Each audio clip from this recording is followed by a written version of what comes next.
Rebonsoir et bienvenue à celles et ceux qui nous rejoignent. Euh, Place au deuxième talk. Donc là, ça va être William qui va nous parler du clean code appliqué aux tests automatisés de la QA. Donc William Rijara-Litera est un lead QA engineer chez Siteflow et je vais l'inviter sur scène et pour le laisser se présenter et nous donner sa conférence. Bonsoir William.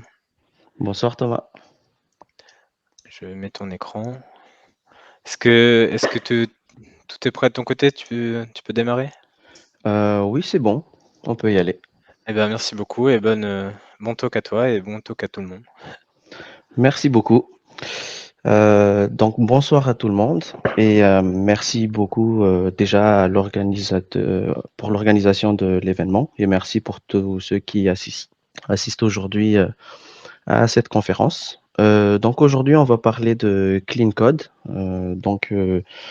Je précise que le clean code dont je vais parler aujourd'hui sera principalement appliqué sur la partie test, donc les tests auto. Avant de commencer, donc, au niveau de l'agenda, je vais parler un peu du contexte dans lequel je travaille aujourd'hui. Quelques rappels au niveau des tests auto et définitions autour du clean code également.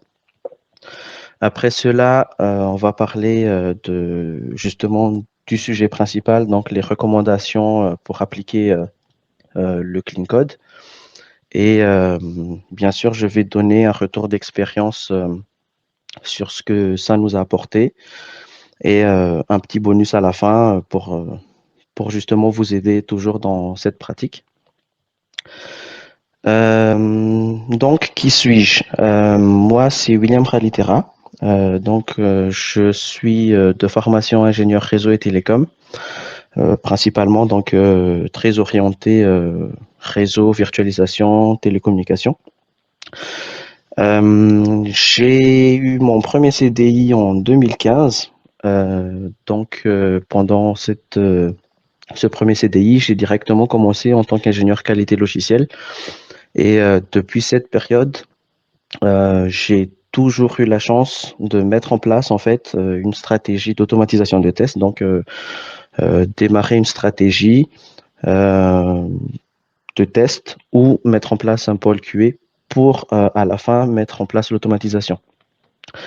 Et récemment, j'ai commencé à, à faire un peu de blog et un peu de partage de connaissances en fait, tout simplement parce que j'adore mon métier et c'est quelque chose qui me passionne. Au niveau perso, voilà, je suis marié, j'ai 3 enfants et j'adore regarder tout ce qui est manga. J'ai mis un peu la tête d'une personne que beaucoup d'entre vous vont connaître. On est à 1000 épisodes. Voilà, ça me fait à peu près 500 heures passées dessus à regarder du One Piece. Au niveau de mon travail, aujourd'hui, je suis lead QA chez Siteflow. C'est une entreprise qui a été créée en 2017 qui est spécialisée en fait dans tout ce qui est transformation digitale des industries complexes, notamment le nucléaire. On a aujourd'hui à peu près une soixantaine d'employés, dont la moitié sont dans la partie technique. Et dans la partie technique, on est en tout 8 QA. Voilà. Et récemment, on a été certifié ISO 27001 et 9001, qui sont des certifications en fait au niveau de la sécurité et de la qualité. Les outils qu'on utilise au quotidien, je pense que beaucoup d'entre vous les reconnaissent. C'est la suite Atlassian, donc Confluence, Jira et Bitbucket. Et en plus de cela, on utilise Zephyr pour la partie test d'acceptance, gestion de tous nos cas de test. Et pour la partie automatisation, c'est du Cypress. Et à partir de cela, en fait, tous les exemples que je vais utiliser se baseront sur du code Cypress. Ça s'appliquera sur d'autres domaines, mais voilà, sur cette présentation, ce sera du Cypress. Petit rappel au niveau des tests auto. Les tests auto, tout d'abord, je le rappelle toujours, c'est un projet de développement à part entière. C'est pas quelque chose qu'on peut mettre sur un coin de temps disponible, 1 heure ou deux dans la semaine. Les tests auto évoluent avec le produit. Donc, un changement produit implique un changement des tests auto. C'est un travail comme tout travail en équipe, en fait, de développement. Il y a une documentation à maintenir à jour dessus. Euh, Quand on fait les tests automatisés, là je mets une parenthèse puisqu'il existe des outils qui n'utilisent pas du code, pas besoin de faire des code review, mais auquel cas vous utilisez des outils comme Cypress, Selenium, vous serez obligé de faire des revues de code, des maintenances de code.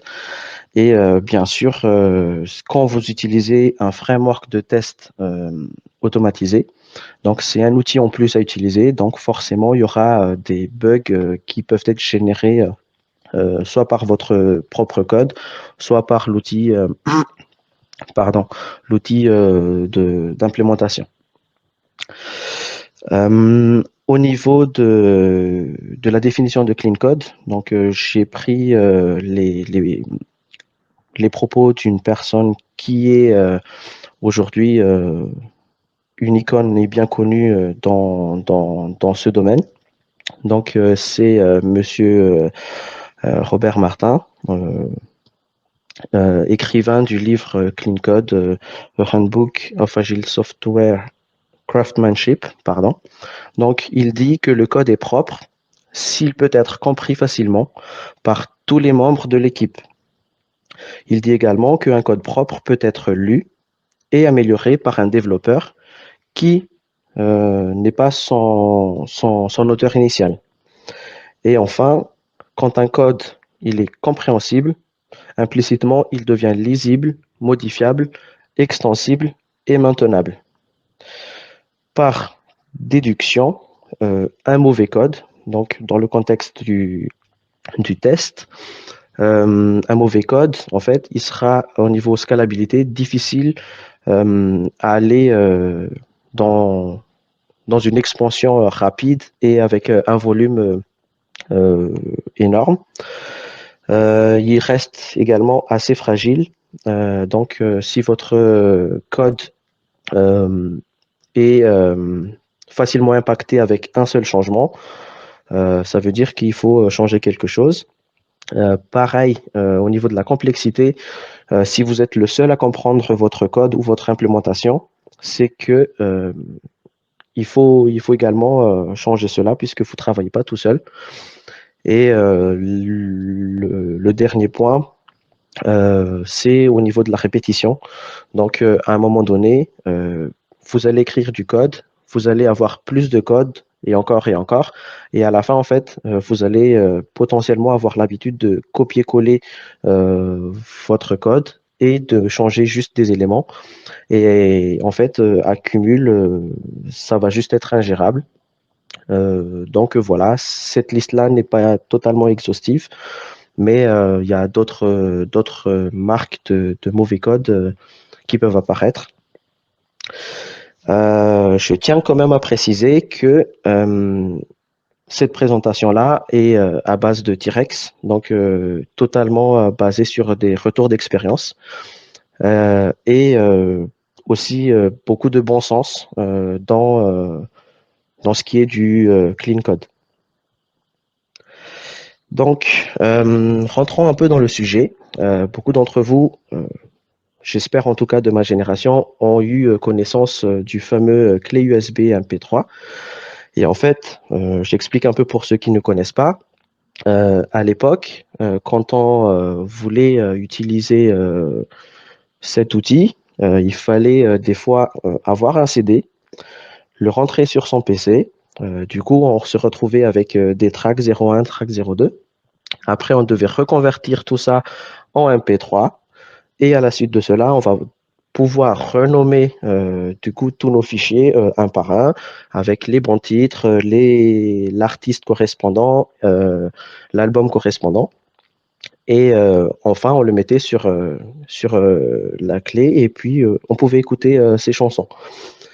Ça, c'était à l'époque. Maintenant, on a des plateformes de bibliothèques de musique que tout le monde utilise. Donc voilà, c'est juste en introduction pour dire que le code, ça va être exactement pareil. Si vous êtes tout seul, vous saurez que votre track 05, c'est votre chanson préférée et enfin, vous allez vous retrouver dedans. Sauf que quand vous allez avoir plusieurs bibliothèques, ça devient ingérable.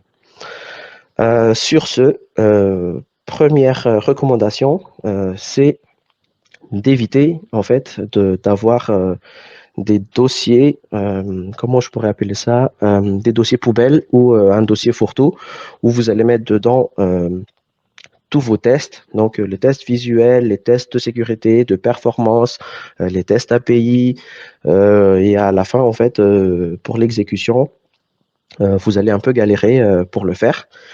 Euh, pour remédier à ça, comme je vous l'ai dit, donc je parle principalement de Cypress. Euh, à l'utilisation de Cypress, en fait, quand vous l'installez, il y a déjà des dossiers par catégorie qui sont déjà fournis de base, donc qui est déjà un premier palier d'organisation de votre test. Donc ceux qui sont un peu sur les flèches, je ne sais pas, rose ou orange, pardon, sur les fichiers, les blancs, pardon.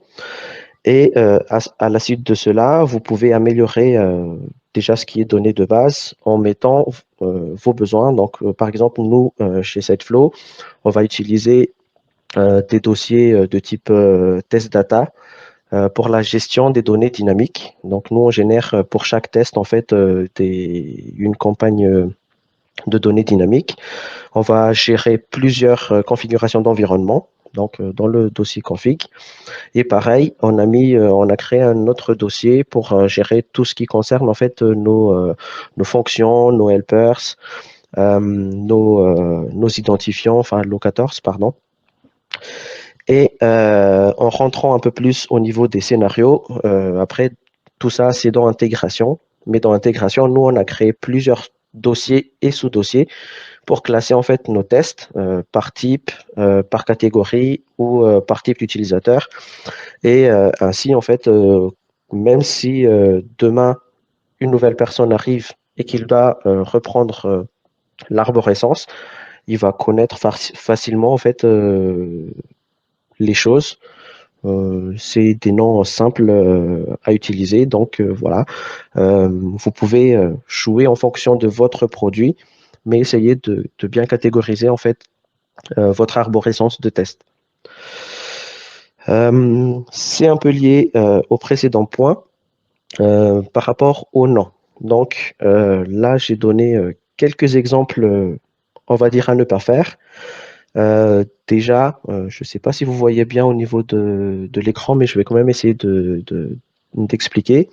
Donc, au niveau de la description de ce test, donc là, notamment, j'ai donné une description trop longue avec trop de détails, un peu superflus. Après, un peu plus bas, j'ai créé une fonction. Donc, j'ai donné le nom de func1 avec des arguments. Et forcément, les arguments, je ne les ai pas mis dans l'ordre. Donc, par logique, sur une interface, on va rentrer d'abord l'identifiant ou le mail avant de rentrer le mot de passe. Ici, j'ai fait, par exemple, l'inverse. Le code, il marche, hein, mais voilà, c'est juste en termes d'organisation. Après, j'ai créé des variables. Donc, j'ai créé une constante A qui contiendra mon mail, une constante avec un nom un peu lent et un peu illisible pour stocker mon mot de passe. Et à la fin, j'ai une troisième constante qui va contenir en fait la base URL. Et c'est toujours un nom assez générique. Et pareil, au niveau de mes scénarios, j'ai donné des scénarios, des noms de scénarios totalement génériques. Donc scénario 1, scénario 2, ça vaut ce que ça vaut. Mais là, ce code-là, il marche en soi. Seulement, si quelqu'un d'autre va récupérer ça, ça va être compliqué à lire sans à rentrer dans les détails de chaque ligne de code.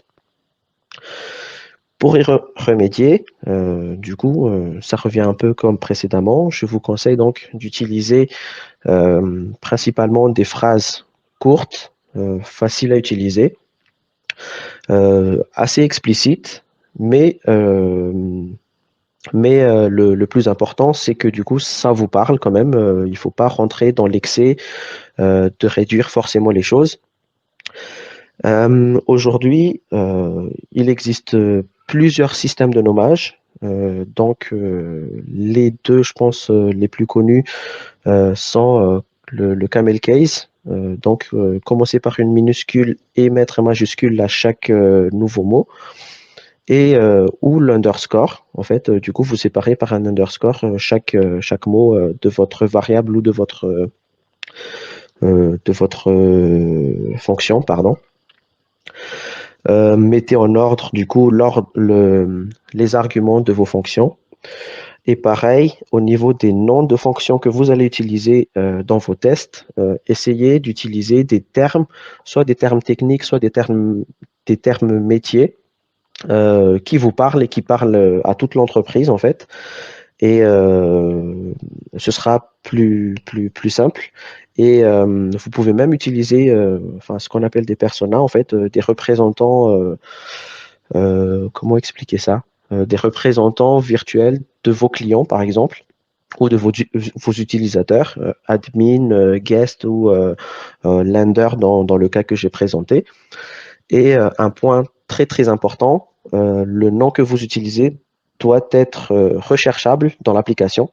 Parce que si demain, vous voulez le chercher, si vous l'avez nommé A, malheureusement, vous allez vous retrouver avec 1 milliard de A dans votre recherche et vous allez vous perdre. Et pareil, donc au niveau des descriptions de vos scénarios, essayez d'avoir déjà une structure. Donc ici, par exemple, j'ai commencé par l'utilisateur, le verbe qu'il devrait faire, donc user should faire quelque chose, ou j'ai utilisé un mot-clé, le note. Il devrait être capable de télécharger un fichier XLSX, pardon, ou il ne devrait pas être capable de télécharger, de uploader un PDF.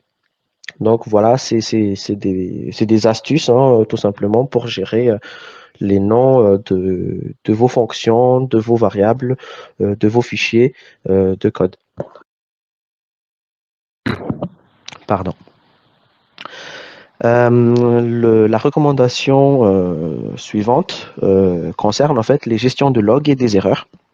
Donc, je l'ai déjà cité tout à l'heure, malgré qu'on soit des QA, voilà, on va aussi générer des bugs et ces bugs-là, en fait, ça peut être lié à l'outil, ça peut être lié à votre code que vous avez écrit, ou ça peut être totalement quelque chose d'aléatoire, du type du file system que vous allez rencontrer. Pour cela, là je rentre au niveau toujours du code Cypress, notamment ils ont une fonction, donc le ci.log, qui permet de tracer le déroulement en fait de vos actions, d'afficher des phrases, d'afficher des variables. Il peut être personnalisé en fait en créant encore une autre fonction de log. Et cela permet de faciliter déjà le suivi de l'exécution de vos tests, de savoir quel utilisateur se connecte à tel moment, sur quel test. Et pareil, si vous revenez sur un test d'il y a 3 semaines, vous allez pouvoir regarder l'historique et identifier, OK, sur tel utilisateur, on avait tel souci. Donc, ça va vous aider dans le debug. Et pareil, je l'ai cité tout à l'heure, imaginons, vous allez faire un test d'upload de fichiers. Sauf que pour cela, il faut déjà avoir un fichier. Donc ça peut être une erreur au niveau de de la machine, en fait, du file system. Et là, potentiellement, vous allez déjà essayer d'encapsuler l'erreur et de le traiter. Désolé, je suis pas en grande forme. Du coup, voilà, les deux conseils, c'est tracez déjà ce que vous pouvez tracer, toujours sans aller dans l'excès, hein, vous n'allez pas afficher un log pour chaque ligne, et essayer de traiter les erreurs déjà que vous avez identifiées en amont pour éviter des erreurs toutes bêtes et qui cassent tout votre pipeline. La recommandation suivante concerne les commentaires. Donc, aujourd'hui, surtout quand on débute, on va écrire des tests et c'est peut-être aussi lié au premier point que j'ai mentionné tout à l'heure, donc en termes d'organisation, mais on aura tendance en fait à commenter le code et à mettre tout un tas d'informations du type telle personne qui l'a écrit en premier, la fonction elle fait ça et ça, et c'est la énième version de code que j'ai modifiée sur cette partie-là. Toutes ces informations-là sont généralement gérées par des outils externes quand on fait du développement. Pareil, on ne va pas écrire pour chaque ligne de code des commentaires. Déjà, il faut que si on devait le faire, et essayer déjà d'être uniforme dans la façon de l'écrire. Soit vous faites du français, soit vous faites de l'anglais, soit vous utilisez des verbes ou des phrases. Voilà, essayez d'être au moins uniforme. Et pareil, il faut éviter les redondances de commentaires. Donc ici, j'ai dit je tape le mail, après je tape le password, après voilà, c'est redondant. Et même chose, je sais que vous allez avoir plusieurs cas de test, plusieurs scénarios de test, mais c'est totalement inutile d'aller mettre des commentaires de début et de fin en disant, voilà, je commence mon test ici et puis je le finis ici en commentaire, sachant que lors de l'exécution, ça ne va pas apparaître dans, dans votre exécution. Pardon. En conseil, on va dire les bons commentaires qu'il faut quand même utiliser, puisque voilà, il peut arriver qu'on en ait besoin. Donc, le premier, c'est d'utiliser le JS Code. Donc, tout simplement, c'est la fonction qui permet, par exemple, quand vous allez utiliser une fonction, que ce soit celui que vous avez écrit ou un autre, de savoir comment l'utiliser, quels sont les paramètres obligatoires à utiliser, quel type de paramètres vous allez utiliser, et ainsi de suite. Donc, ça, vous pouvez le faire. Comme ici, rapidement, vous mettez voilà, un nom enfin, une description très rapide, les paramètres qui vont être utilisés et peut-être des exemples d'utilisation. Il peut également arriver que du coup, vous allez écrire un test. Ce test-là, il ne va pas marcher tout de suite où où il y a des limitations. Notamment, imaginons vous allez arriver sur une page de connexion et potentiellement, il y a un pop-up qui s'affiche ou une publicité aléatoirement. Du coup, vous allez noter, voilà, ce test-là, dans un fix-me, j'ai créé tel ticket, donc vous mettez dans un fix-me le numéro de ticket, ou voilà, je vais rajouter d'autres vérifications au niveau de ce test. Donc, vous allez rajouter peut-être des to-do list comme ce que j'ai fait ici. Et voilà, donc vous pouvez mettre des informations, mais gardez toujours en tête que ça doit être des informations simples et facilement compréhensibles par tout le monde. Et voilà.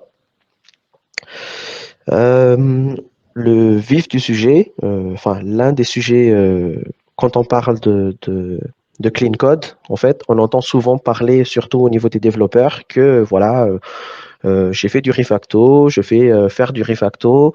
En fait, concrètement, ça veut dire qu'ils vont modifier du code existant, potentiellement, qui marche très bien, mais qu'il faut mettre des améliorations ou des évolutions dessus. Donc, voilà, tout simplement, faire une modification de code existant sans forcément rajouter de nouvelles fonctionnalités ou en essayant aussi de limiter les casses. Donc ici, par exemple, j'ai pris deux scénarios avec des bouts de code redondants. donc un code dupliqué. Pardon. Donc, ce que je vais faire un premier step de factorisation. Donc, je vais créer une fonction locale. Je vais mettre deux arguments dedans. Et du coup, je vais juste appeler cette fonction dans les tests que j'ai écrits. Donc, l'avantage, c'est que déjà, je gagne en lisibilité. Je réduis le nombre de lignes de code dedans. Et du coup, je peux optimiser ainsi le code, puisque si demain, je vais rajouter des vérifications, par exemple, je vais vérifier que j'ai bien le nom de l'utilisateur que j'ai connecté en haut à gauche de la fenêtre principale. Je vais vérifier que j'ai accès à tous les onglets. Voilà, des choses comme ça. J'aurai à faire la modification uniquement dans la fonction login via QI. Et au niveau du Cypress, on peut aller un peu plus loin. Donc, côté Cypress, ils ont une fonctionnalité, donc les custom commands, qui permettent en fait de créer des fonctions qui peuvent être du coup appelées dans toute l'application. Et à ce moment-là, en fait, ici, j'ai créé une fonction, la même fonction, mais encapsulée dans une commande Cypress. La fonction devient globale. Et à la suite de ça, je fais juste appel une fois à cette fonction dans un before each qui du coup pourra exécuter les autres tests plus facilement sans que cela cause des modifications par rapport au code précédent. Donc aucune amélioration en termes de comportement, mais en termes de lisibilité, d'utilisabilité aussi, ce sera beaucoup mieux. La recommandation numéro 6, c'est au niveau des formatages de code. Donc, si aujourd'hui, il y en a parmi vous qui utilisent du Python, ils doivent connaître l'importance de l'indentation, sachant qu'en Python, en fait, c'est la base, entre guillemets, de tout. Il n'y a pas d'accolade, il n'y a rien. C'est l'indentation qui structure le code. Donc, voilà, vous connaissez l'importance du formatage de code. Et au niveau du formatage, en fait, il peut arriver que cette partie-là soit négligée. J'ai parlé tout à l'heure du système de nommage qui peut être mis en place, mais également, quand vous êtes dans le rush, vous pouvez taper des mots-clés ou des variables ou des fonctions et vous allez introduire en fait des fautes de frappe, comme ce que j'ai fait ici. Donc, j'ai oublié un O dans ma constante et ça peut provoquer d'autres soucis puisque après, quand je vais appeler la variable, je peux avoir je connais pas, il n'existe pas.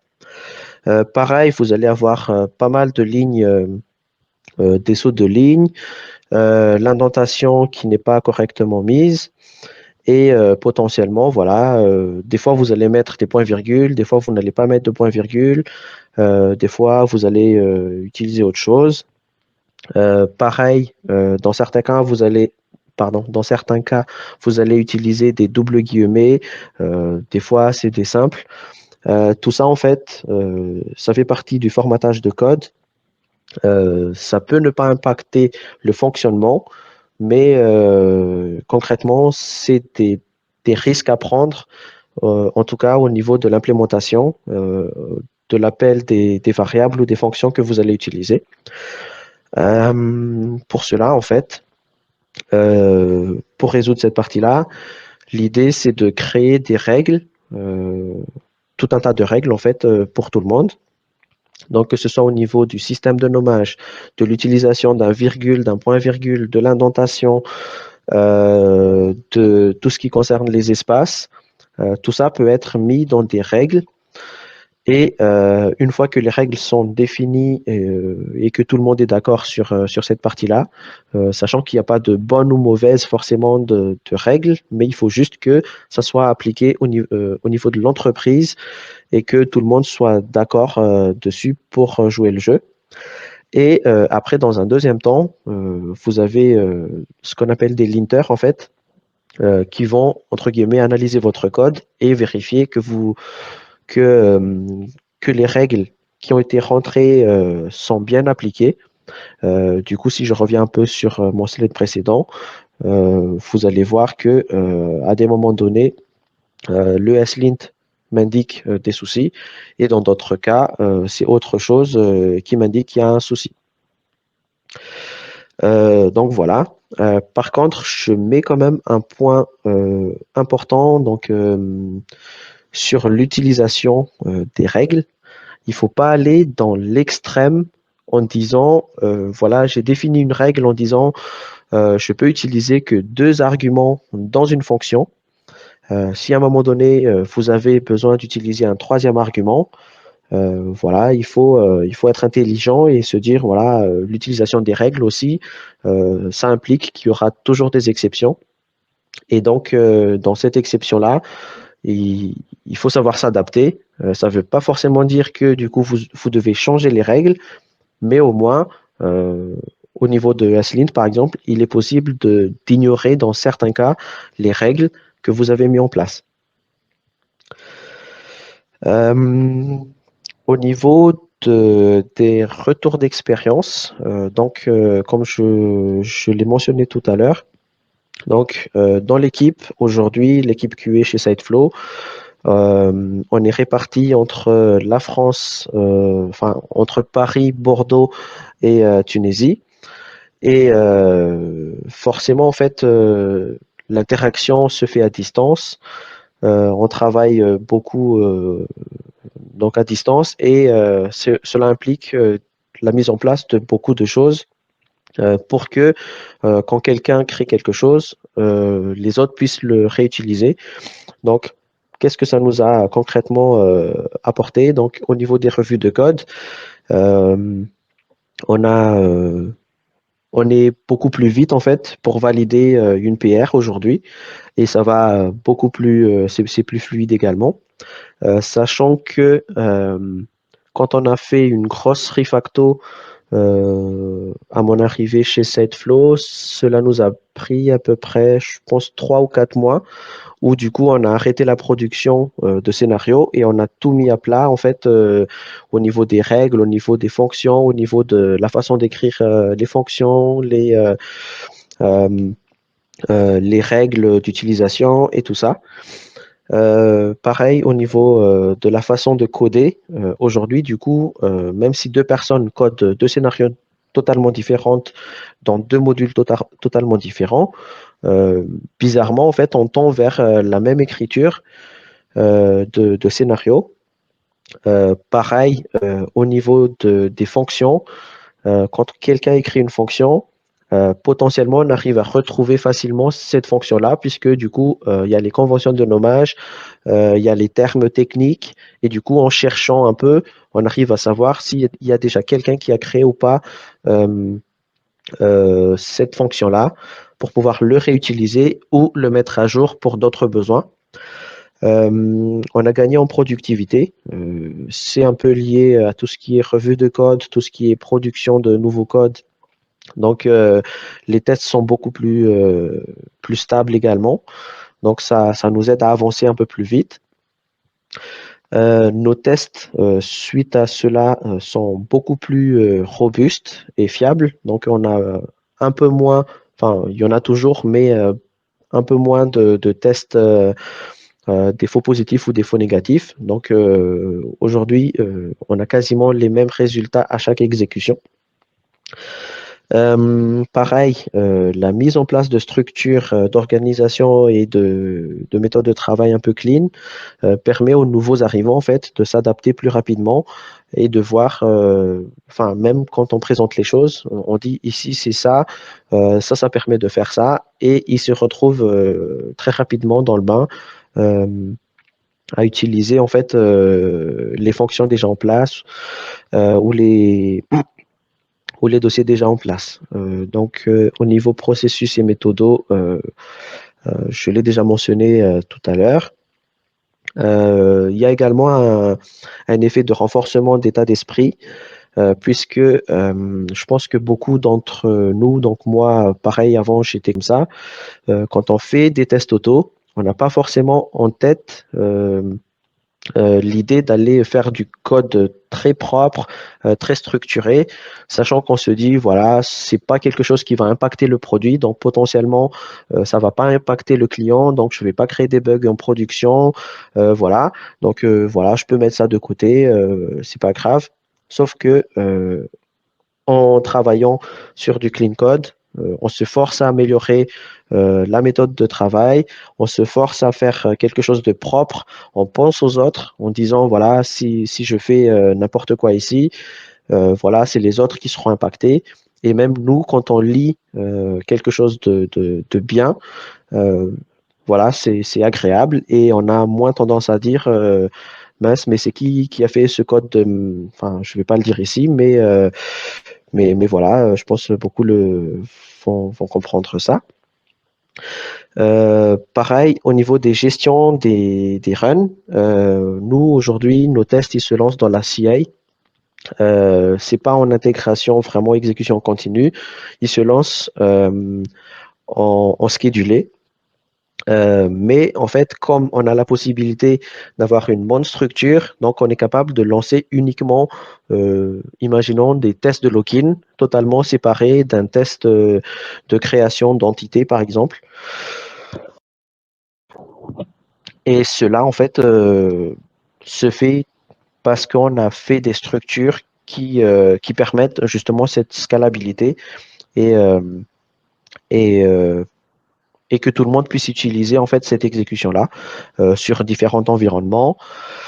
Et le dernier point, voilà, on a mis tout ça en place, mais ça reste de l'amélioration continue. Donc aujourd'hui, quand on touche à un module ou à une fonction, le réflexe qui vient, c'est toujours d'essayer de voir si il n'y a pas eu quelque chose à améliorer dessus. Et voilà, on prend toujours un peu le temps quand on touche un fichier, parce que les specs ont évolué, parce que le test n'est plus valable pour X raisons, on va toujours se remettre en question et aller revoir s'il n'y a pas des oublis. Tiens, il y a une variable que j'ai oublié de renommer. Tiens, la fonction maintenant, voilà, si avant j'ai créé une fonction login et que maintenant j'ai deux fonctions login API, login QI, bah, je vais pouvoir soit créer deux fonctions distinctes, soit réadapter la fonction pour qu'elle utilise les deux, et ainsi de suite. Donc, c'est toujours en constante évolution, et donc c'est de l'amélioration continue. Pour vous montrer un peu l'évolution qu'on a fait du coup en un an à peu près. Donc, il y a un an, on exécutait à peu près, je dirais, 200 tests. Donc à peu près 200 tests en 2 heures à peu près. La partie, j'ai mentionné à peu près 3 ou 4 mois où on a arrêté la production de tests. On s'est focalisé principalement sur du refacto, sur la structure pour pouvoir faire l'intégration continue et les séparations des dossiers et tout ça. Et aujourd'hui, donc à la date du 22 novembre 2021, on a à peu près 1000 tests en exécution et cela prend à peu près 1 heure pour les exécuter. Et en termes de résultats, euh, je pense qu'aujourd'hui, s'il y a des tests qui sont ouverts, euh, on serait hyper content, mais ça veut dire aussi que le fait d'avoir quelques erreurs nous permettent de valider que nos tests découvrent bien des problèmes et que maintenant il faut les résoudre. Et on est toujours en constante évolution là-dessus. Je vous ai parlé tout à l'heure d'un petit bonus. Les bonus, en fait, tout simplement, si vous travaillez sur Visual Studio Code, donc mon outil au quotidien aujourd'hui, Donc, on travaille tous sur Visual Studio Code côté QA Siteflow. Et donc, ces plugins-là, en fait, vont résoudre quasi, enfin, je ne dirais pas tous les problèmes, mais la majorité des problèmes qui ont été cités tout à l'heure. Donc, au niveau des problèmes, par exemple, de tout ce qui est problème d'écriture, donc les fautes de frappe. Pareil, ça c'est un plugin en fait qui permet de dans la rédaction de dire par exemple je commence à taper Descript, Desk, il va vous proposer directement la structure de Describe qui est une structure Mocha pour Cypress. Pareil, vous allez commencer à taper Funk, il va vous proposer la structure. Ça vous évite d'oublier des parenthèses, des virgules, etc. Il va vous mettre également l'indentation par défaut. Dans ESLint et Prettier, généralement, du coup, c'est pas obligatoire d'avoir les deux, mais notamment, ils permettent d'avoir une bonne combinaison entre les règles et le formatage de votre code. Donc voilà, les problèmes de point-virgule, de choix, d'espacement, d'indentation. Vous allez avoir pas mal de comment on appelle ça, de lignes surlignées en rouge qui va vous proposer des solutions en disant pourquoi c'est une erreur, quelle est la proposition pour résoudre ça. Et même, il peut vous proposer de corriger automatiquement votre fichier et le mettre au bon formatage avec les bons points-virgules là où il faut. Pareil, voilà, il y a le plugin qui permet de voir si vous n'avez pas mis trop d'espace à un moment donné. Et au niveau des commentaires, il y a deux plugins assez sympas en fait, où d'un côté, quand vous allez taper des to-do ou des fix-me, comme je l'ai fait tout à l'heure, ça va les mettre dans des couleurs différentes dans votre fichier. Et dans un deuxième temps, en fait, si vous avez créé beaucoup de to-do ou des fix-me, pardon, cela va vous permettre, en fait, sur le côté gauche de votre Visual Studio Code, d'afficher, en fait, toute la liste de vos fix-me ou de vos to-do que vous allez pouvoir parcourir un par un et faire ce que vous avez besoin de faire. Tout ça, c'est des facilitateurs du quotidien, hein, donc ça permet d'améliorer votre productivité au quotidien. Je ne dirais pas que vous ne réfléchissez plus, mais vous pensez moins à des choses moins importantes et vous focalisez plus sur l'algorithmie, sur vos tests, des choses un peu plus passionnantes. Et pareil, en fait, quand ESLint vous dit qu'il y a des erreurs, implicitement, vous n'allez pas essayer de corriger comme ça. Vous allez voir l'erreur, comprendre pourquoi, essayer de voir la bonne pratique, l'appliquer et vous augmenter en apprentissage comme ça petit à petit. Et bien sûr, ben, ça améliore la qualité de votre code et qui dit amélioration du qualité de code, implicitement, ça améliore aussi vos tests et ben, pour vous-même, ça fait toujours du bien de faire quelque chose de bien et de propre. Dans tout ça, en fait, pour aller encore plus loin, il y a d'autres plugins qui permettent de pousser encore euh, toute cette partie d'automatisation de clean code plus loin. Donc, il y a des plugins comme, il me semble, c'est Husky, qui va automatiquement formater vos codes avant de les pusher dans votre repo. Il y a également des analyseurs de code du type Sonar Cloud qui vont vous analyser si vous avez des codes dupliqués pour pouvoir les corriger. Donc voilà, aujourd'hui, il y a beaucoup d'outils. Il faut les exploiter au maximum. Et la plupart, ils sont gratuits. Donc pourquoi s'en priver?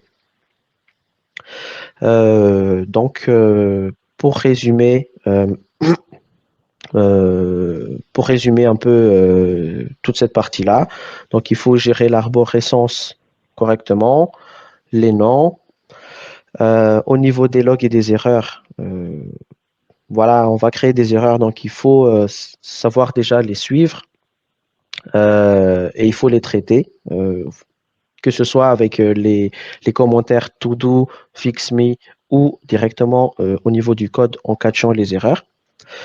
Pareil, la gestion des commentaires, c'est quelque chose d'important, il ne faut pas aller dans l'excès.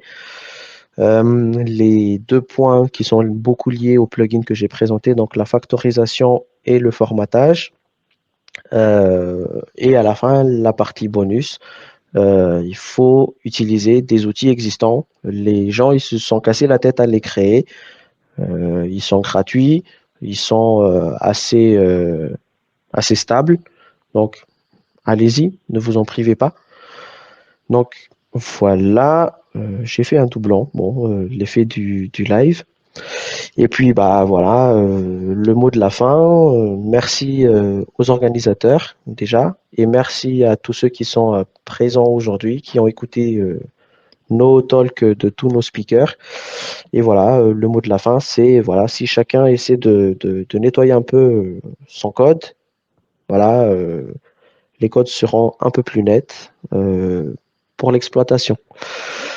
Donc voilà pour ma présentation. Euh, je pense que Ouais, merci beaucoup, William. C'était très complet, très clair. Merci beaucoup. Il y a beaucoup de merci. questions. On va prendre une partie et puis le reste, je te propose d'y D'accord, répondre via Discord, par exemple. ça marche. Bah, Alors là, je reste disponible sur LinkedIn, Discord, Slack, Medium, au choix. parfait. Alors, première question d'Arnaud. Est-ce que ces bonnes pratiques sont partagées avec les autres développeurs? Parce que là, tu nous parlais des bonnes pratiques pour les testeurs, du coup, pour les QA. La particularité chez nous aujourd'hui, c'est que du coup, on a une équipe QA en fait isolée de la partie développeur. Cela ne veut pas dire qu'on ne travaille pas ensemble. On travaille ensemble, mais on est en séparé. Et pour répondre également à la question, j'ai parlé tout à l'heure d'outils, des linters, de Prettier et tout ça. En fait, malgré tout, notre code est intégré dans le même repo que les développeurs. Et donc, effectivement, on utilise les mêmes règles, mais on peut surcharger. Comme nous, par exemple, on va utiliser Cypress, on va rajouter un linter de Cypress pour pouvoir utiliser les bonnes pratiques ou la façon d'écrire de Cypress. Ok, merci. De Alors, il y a deux questions similaires. Alors, question de Daphné, mais Guillaume a posé une question qui ressemble un peu. Comment avez-vous défini les bonnes règles de clean code au sein de votre QA au niveau automatisation? Est-ce dans le cadre de pair programming que ce sujet est venu sur la table? Ce sujet-là, en fait, comme je l'ai cité un peu dans mes slides, ces bonnes pratiques-là, ils sont issus pardon, de mon expérience dans d'autres boîtes.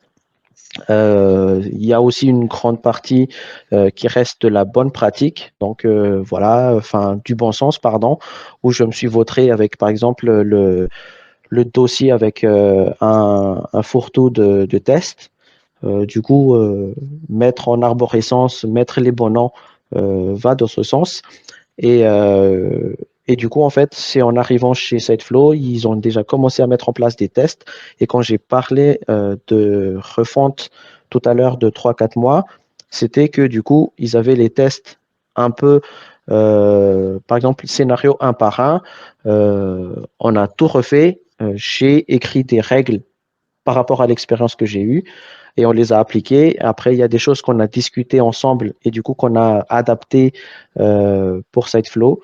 Mais du coup, c'est au final, ça a été discuté par rapport à l'expérience que j'ai eue, par rapport à des bonnes pratiques aussi qui existent pour les développeurs, que je l'ai cité tout à l'heure. Moi, au niveau des QA, on ne va pas rentrer dans les détails du clean code véritable avec un test doit être testable et tout ça.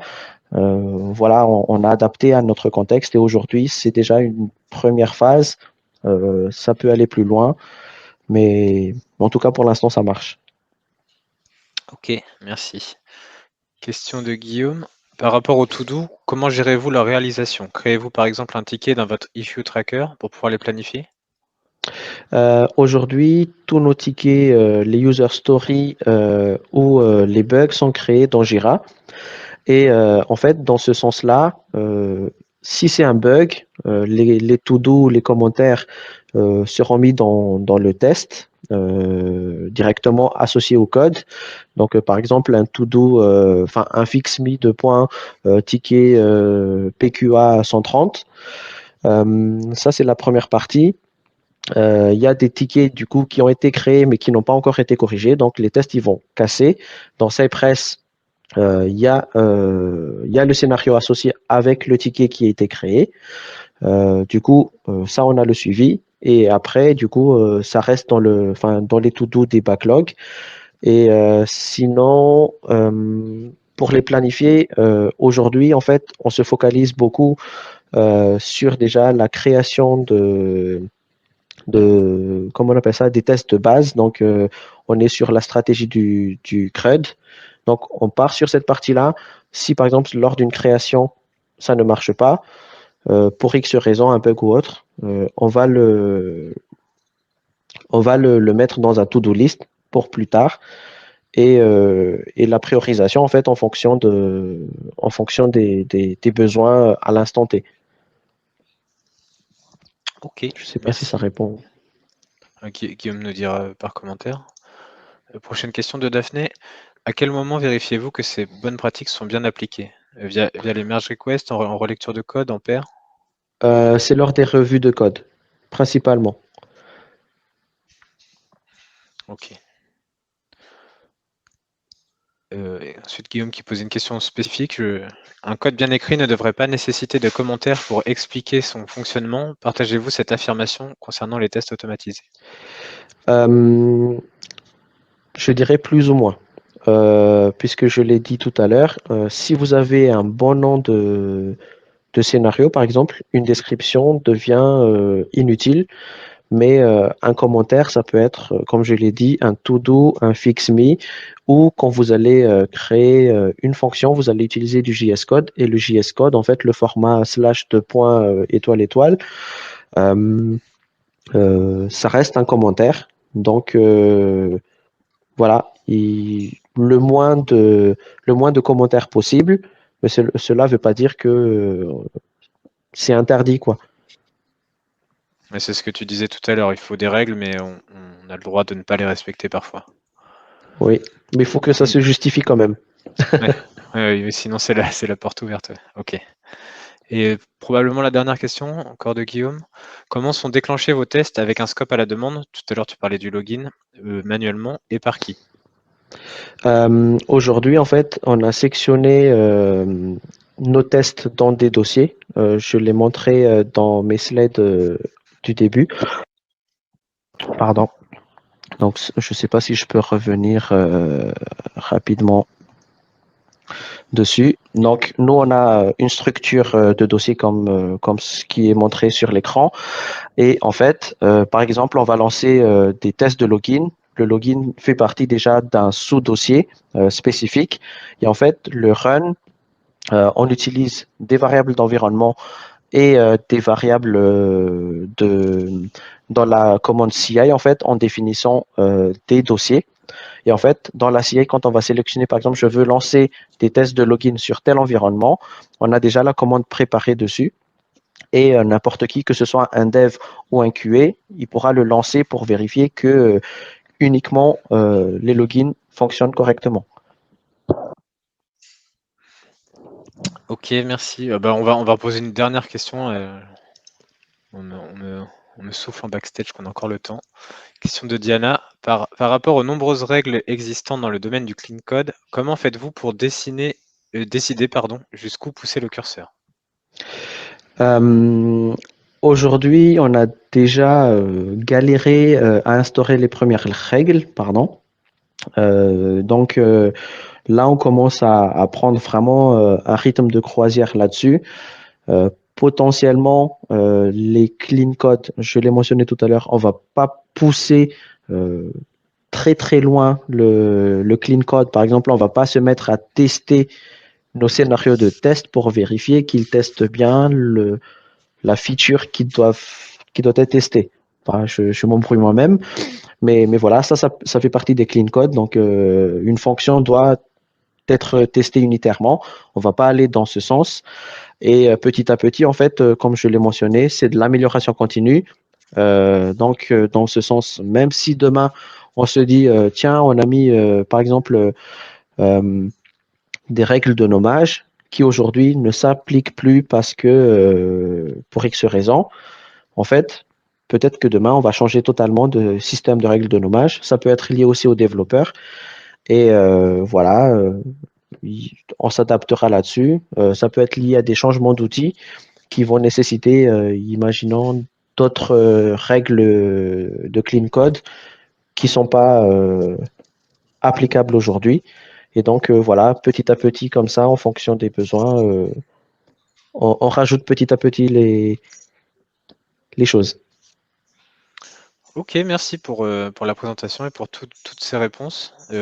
Pour les gens connectés, n'hésitez pas à continuer à poser vos questions via Discord. Le lien est dans les commentaires en plus haut.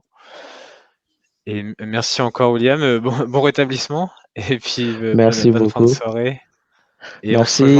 on se rejoint à 20h pour la prochaine conférence. Merci beaucoup. Bonne soirée. De rien, merci à toi. Salut.